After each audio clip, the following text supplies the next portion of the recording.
With me now, Georgina Wright from the Institute for Government. Now, any pushing back of time suggests that there is hope.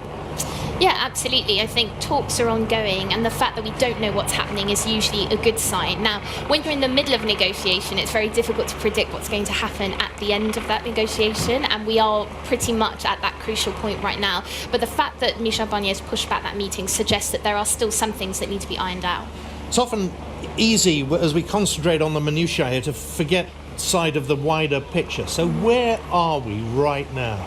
So essentially, if you want to get a deal, there are 4 steps. 1, British and EU negotiators need to agree a legal text. That's where they are right now. 2, you need the UK government and the EU leaders to endorse it. Then you need the European Parliament to consent to it. And finally, you need to pass that deal here in the UK Parliament. And there's an extra little sort of bit on the UK side is they would have to pass the Withdrawal Agreement Bill, which is this domestic legislation that's required to adopt a deal if one is reached in Brussels. Now, the mood music in Europe appears to be, we were, Donald Tusk saying last night, if you'd asked me, we were almost there. He says there's a problem on the UK side. Without being brain of Britain, he's talking about the DUP.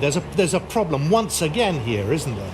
Well, I mean, it's difficult. We want to read things into it, but we're not in that room. We don't actually know what those hurdles are. We do know that some of the big sort of questions and gaps between the UK and the EU were around consent. So what role could you give the Northern Ireland Assembly and Executive over what happens in future over Northern Ireland? Can you give them consent or not? And what does that consent look like?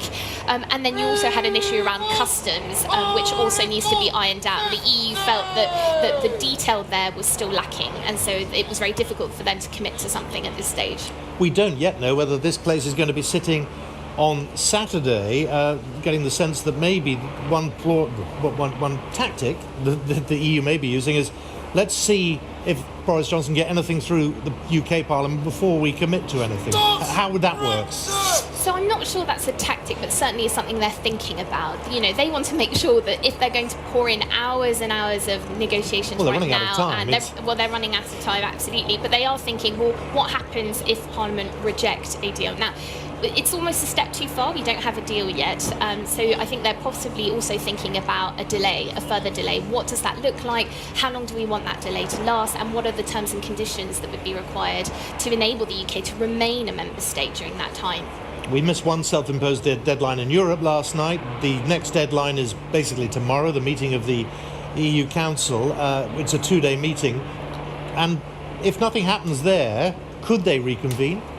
So again, this EU Council isn't just about Brexit. They have a lot of other issues that they're going to be discussing. There's a new incoming commission that's supposed to take up its seats. Well, now we think around December time. So they will be discussing other issues, but of course Brexit is going to be the dominating one.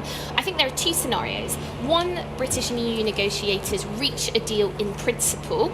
They say, do you know what, we found an agreement, but we still need some time to iron out the legal detail. And then they agree tomorrow to endorse it.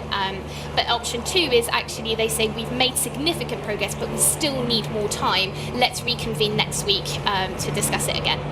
Now, Boris Johnson has just briefed his cabinet. He presumably is in regular touch with whoever is doing the negotiations in Brussels. Yeah, absolutely. In the same way as EU leaders will be briefed by the Commission negotiating team on what's going on.